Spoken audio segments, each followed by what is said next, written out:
अस्सलामुअलैकुम। तालिब नकवी एडवोकेट अपने चैनल के साथ हाजिर है। नाज़रीन, आजकल मौजू तो हमारा सियासत ही है, लेकिन आपको नए आने वालों को और आपका शुक्रिया कि आपने सब्सक्राइब किया। पिछली वीडियो मेरी बहुत ज़्यादा अप्रिशिएट की आपने, और कुछ नाजरीन जो मेरे जानने वाले हैं उन्होंने मुझे फ़ोन भी किया और तफसीलात मालूम की। तो आज का मौजू भी कौमी सियासत है, जो हर इंसान से जुड़ा हुआ है, हर पाकिस्तानी से जुड़ा हुआ है कि पाकिस्तानियों का पैसा किस तरह खाया जा रहा है। और अगर एक शख्स करप्शन रोकने पर आमादा नज़र आता है तो उसके खिलाफ माफिया किस तरह मुत्तहिद होता है और बड़े बड़े अदारों में अपने मनपसंद अफराद को किस तरह दाखिल करता है। नाज़रीन, ये लेसर नोन फैक्ट था। सब कहते थे कि जानने वाले हैं इलेक्शन कमीशन, लेकिन मैंने खोल के बता दिया कि जो ताल्लुक है बिल वास्ता या बिला वास्ता, वो गहरा ताल्लुक है। हम इस मौजू पे बात करेंगे, दो नोटिफिकेशन की बात करेंगे, बल्कि इस मौजू पे तो मैं कह चुका जो कहना था। हम दो नोटिफिकेशंस की बात करेंगे, एक रिज़ल्ट रुकवाने का और एक रिज़ल्ट जारी करने का। और नाज़रीन, अब ये जब मैं करवा रहा हूँ वीडियो रिकॉर्ड, तो इस वक्त पार्लिमानी कमेटी का इजलास शुरू हो चुका है। शेख रशीद भी उसमें मौजूद हैं। अब देखिए क्या होता है। इत्तेहादी जमातों के लोग भी हौसला अफजा तादाद में मौजूद हैं वहाँ, और अब प्लानिंग की जा रही है कल के इत्माद के वोट के हवाले से। और नाज़रीन, भांत भांत की बोलियां मैंने पिछली उसमें कहा था वो बोली जा रही हैं, लेकिन बाज़ लोगों के बयानात से मुझे सख्त तकलीफ़ होती है। अगर राना सनाउल्लाह कुछ कहे तो मेरा कोई मसला नहीं है, लेकिन जिनके डिसेंडेंट्स को मैं जानता हूँ, जिनके बुज़ुर्गों को मैं जानता हूँ, और अगर उनके बुज़ुर्गों में और मौजूदा लोगों में कुछ तज़ाद नज़र आए तो मुझे यकीन कीजिए दुख होता है। आज सरसरी तौर पर दो अफराद का जिक्र करूँगा जिनकी एक्टिविटीज़ जो है वो क्या हैं। करप्ट पार्टी के साथ उन्होंने वो मिले हुए हैं, और इतना ही काफ़ी है कि वो करप्ट पार्टी जिनकी करप्शन एक्सपोज हो चुकी है, जिन्होंने जाती उम्रा में अहद पैमान कहे किए थे कि हम आइंदा नस्लों तक सियासत करेंगे। ये हवा में बात नहीं है। जरदारी साहब गए थे, ये बच्चे छोटे थे उनके, जब ये बेनज़ीर की शहादत हुई है, और फिर ये डिसाइड हुआ था, और ये सब कुछ आगे चला था। 18वीं तरमीम प्लानिंग के तहत की गई थी और उसके नंबर भी बनाए, और फिर जो कुछ हुआ। लेकिन ये एक दूसरे से भी मुखलिस नहीं है, जिसका मुजाहरा नज़र आ रहा है। और नाज़रीन, मैंने ये कहा था कि इतराफ़ जुर्म उनसे करवा लिया गया, और पीपल्स पार्टी का इतराफ़ जुर्म सामने आ गया, लेकिन वही कि अल्लाह पाक शायद इन्हें वो आजमा रहा है या इन्हें गिरफ्त में ले आया है। मरियम नवाज ने भी एक इतराफ़ जुर्म कर दिया है, उसे शायद पता नहीं। वो बहुत स्मार्ट बनकर बयान दाग देती है, लेकिन उन्हें नहीं पता होता कि इसका क्या असर हो सकता है। उन्होंने कहा हमने कैश नहीं लिया, बल्कि हमने ये कहा था कि आप आ जाएं, फिर आप पीटीआई छोड़ दीजिएगा, आपके लिए नून लीग की टिकटें हाजिर हैं। ये बात हुई। और नाज़रीन, अब मैं बताता हूँ, ये तो ख़ानदान ही चोरों का है, मतलब ये क्लियर हो गया हुआ है। मैं ये कहता हूँ, मैं आप और जो गटर की सफाई करने वाला कोई शख्स या कोई मामूली आदमी, अगर उसे चोर कहा जाए, माफिया कहा जाए, तो यह ज्यादती वाली बात है, और उसे हक हासिल है अपने कमतर स्टेटस के बावजूद कि वो अपनी फरियाद कहे, अदालत में जाए। अब अगर हम नवाज शरीफ को सर्टिफाइड चोर कहें तो ये हमारे खिलाफ कोई हर्जाना नहीं कर सकते। मरियम साहिबा को अगर हम मुजरमा कहें तो इसमें बिल्कुल सदाकत है, क्योंकि अदालतों का ये सब कुछ दिया गया है। और बाकी केसेस जब इल्ज़ाम साबित होंगे तब हम उन्हें वो मुलजिम से मुजरिम बन जाएंगे, और अगर इल्ज़ाम साबित ना हुए, ख्वाह शहबाज शरीफ हो या कोई भी, वो बरी हो जाएंगे, डजेंट मैटर। लेकिन ठोस शवाहद बहरहाल मौजूद है। और मैं खराज तहसीन पेश करूँगा हमारे सीनियर सुप्रीम कोर्ट के एडवोकेट जनाब अजहर सदीक साहब, जो जुडिशनल एक्टिविज़म के वो सदर हैं, सरबराह हैं। उन्होंने हमेशा की तरह एक नेक काम की इब्तिदा कर दी है, और उन्होंने इलेक्शन कमीशन से ये कहा है कि आप धांधलियों के शवाहिद सामने आ चुके हैं और आप ये नोटिफिकेशन रोक लें यूसुफ रज़ा गिलानी की जीत का।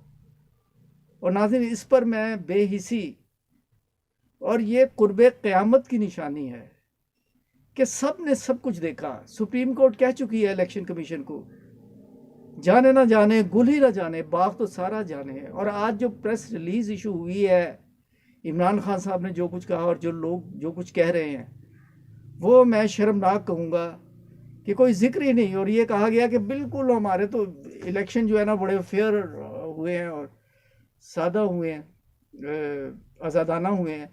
और आप ये देख लिए, एटीट्यूड देख लिए, वायरल हो चुकी हैं ये चीज़ें कि जब प्रेजेंट स्पीकर आता है तो वो बुत बन के बैठा रहता है, रिटर्निंग ऑफिसर, और जब साबिक स्पीकर आता है तो उससे मिलता भी है, उठ के खड़ा भी हो जाता है, ताबियादारी शो करता है। इसी तरह जब इमरान खान मुल्क का प्राइम मिनिस्टर वोट डालने आता है तो पूरी तरह खड़े होकर इस्तकबाल करना भी गवारा नहीं। ये अमूर काफ़ी हैं, इखलाकी तौर पर ये काफ़ी हैं, और दस्तावेजी सबूत के तौर पर और बहुत कुछ साबित है। मैंने थंबनेल में ये लिखा है कि नासिर शाह जो मिनिस्टर है और दूसरे जो गिलानी साहब के साहबजादे, वो मुल्क से फरार हो सकते हैं। ये मेरी ओपिनियन है, मेरा एक मौजूदा शवाहद की रोशनी में यकीनन वो ये सोच रहे होंगे कि क्यों ना हम कुछ रोज़ के लिए बाहर चले जाएं, क्योंकि सख्त एक्शन मुतवक्को है अगर इमरान खान, और इंशाल्लाह पूरी कौम की दुआएं उसके साथ हैं, कल वोट ऑफ कॉन्फिडेंस लेने में कामयाब अगर हो जाता है, पता कुछ नहीं है, अब भी अपसेट मुतवक्को है, लेकिन कौम उसके लिए दुआ गो भी है कि अगर वो लेने में कामयाब हो जाता है तो आप यकीन कीजिए ये बिकने वाले और ख़रीदने वाले इनके लिए खैर नहीं है।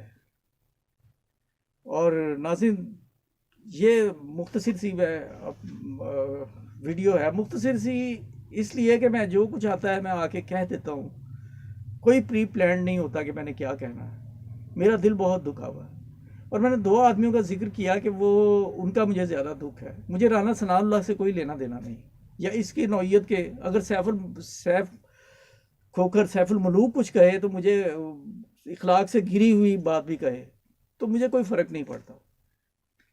लेकिन आज दो बंदों का जिक्र करता हूँ। एक साद रफ़ीक, जिसके बारे में बहुत कुछ आया है, ये तो अदालतें बताएंगी कि वो कब्ज़ा माफिया है, क्या उसके शवाहद हैं वगैरह वगैरह। और इसी तरह एक दूसरी शख्सियत है एहसन इकबाल। मुझे इन दोनों पे हैरत क्यों है? साद रफ़ीक पर ज़्यादा हैरत नहीं है, क्योंकि वो स्टूडेंट ज़माने में भी उनकी एक्टिविटीज़ क्या थी ये लाहौरिया जानते हैं, कोई और ना जाने बेशक। और उस वक्त उनकी वालिदा हयात थी, और मैं उनकी वालिदा से मैं मिला नहीं हुआ, लेकिन वो बुज़ुर्ग खातून जो है वो इंतहाई काबिल एहतराम थी, और वो समझाती होती थी इसे कि ऐसी हरकतें छोड़ दो। ये उन्होंने, साद रफ़ीक साहब ने खुद इतराफ़ किया है इस बात का। एमए कॉलेज के जो स्टूडेंट्स हैं उनकी क्या रेपुटेशन होती थी, ये किसी लाहौरिये से पूछेगा। तो साद रफ़ीक जो है ना, नेक माँ का नालायक बच्चा, मैं ये कहने पे ग्रेस करूँगा, यही कहने पे इत्तफाक करूँगा। और दूसरी शख्सियत है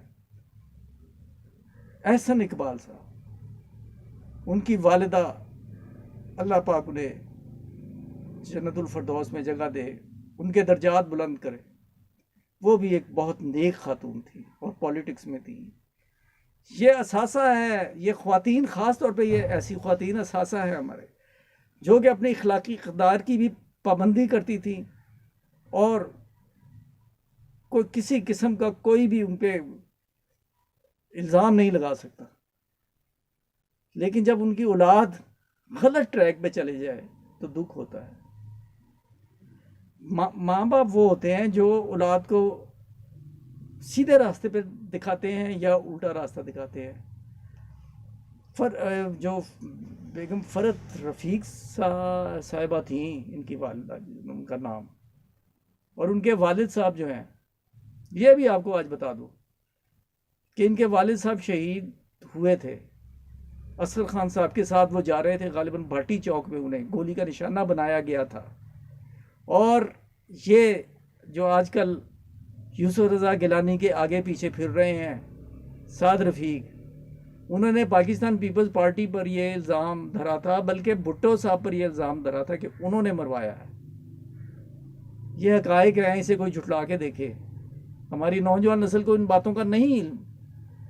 और फिर आपको मैं लाऊंगा इमरान खान की पहली तकरीर की तरफ, कि इसने कहा था ये सब लोग इकट्ठे हो जाएंगे। नाज़रीन, शदीद तरीन कोशिश कर रहा है हर किस्म का माफिया कि किसी तरह इस स्टेटस को तोड़कर, ये उनका एक शब खून मारा गया कि एक सीट पे अपनी तमाम तवानाइयाँ सर्व कर दो, अरबों रुपया खर्च कर दो, और उसके बाद इमरान खान को कहो नो प्रॉब्लम, अब 2-2.5 साल पूरे करो, लेकिन हमें नहीं छेड़ना, कानून साजी भी करेंगे, सब कुछ तुम्हारे करेंगे। और फिर उस पर नो कॉन्फिडेंस का एक धमकी देकर और जलीलो ख्वार होकर बाकी वक्त गुजारना था। और मंतकी तौर पर जो गलत होता था, वो दलेराना फैसला किया कि इन्हें मिठाइयाँ तकसीम करने की नौबत भी नहीं आई और उनके लटके हुए मुंह नज़र आ रहे थे, और उसके बात को अप्रिशिएट करने की बजाय वो ये कह रहे हैं कि इसे रिज़ाइन दे देना चाहिए। और नाज़रीन, एक ऐसी बात आपको बताने लगा जो किसी की नज़र उस तरफ नहीं गई। मैं आपसे ये कह रहा हूँ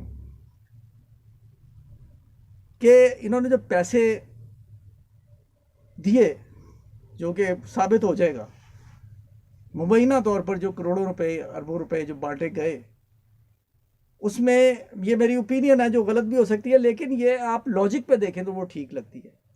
इस पे उन्हें कहा गया था कि भाई आपने इतने आदमियों ने पीटीआई की इस खातून उम्मीदवार को ज़रूर वोट देना है, और उसके पीछे शायद जरदारी का जहन काम कर रहा होगा कि हम ये कह सकेंगे भाई पैसे वैसे तो किसी ने नहीं पकड़े, वो तो शेख हफीज़ जो है उस पर वो अदम एतमाद था, महंगाई बहुत की है, इसलिए उन्होंने ना अपनी पीटीआई की जो है ना वो उससे इख्तलाफ किया।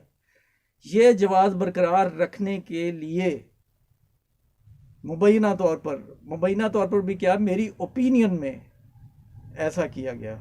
नाज़रीन, अगर सब्सक्राइब नहीं किया तो सब्सक्राइब करके बेल आइकन को क्लिक करें और अपनी राय से ज़रूर नवाजें। और उसके बाद जो भी हम लेटेस्ट सूरत हाल होगी वो 2-4 दिन हम ये करेंगे, और उसके बाद फिर हम फिर सदाए महरूमीन के हवाले से वर्कर्स की, पीटीसीएल के पेंशनर्स की, दूसरे पेंशनर्स की, उनकी बात करेंगे। आपका बहुत बहुत शुक्रिया। अस्सलाम वालेकुम।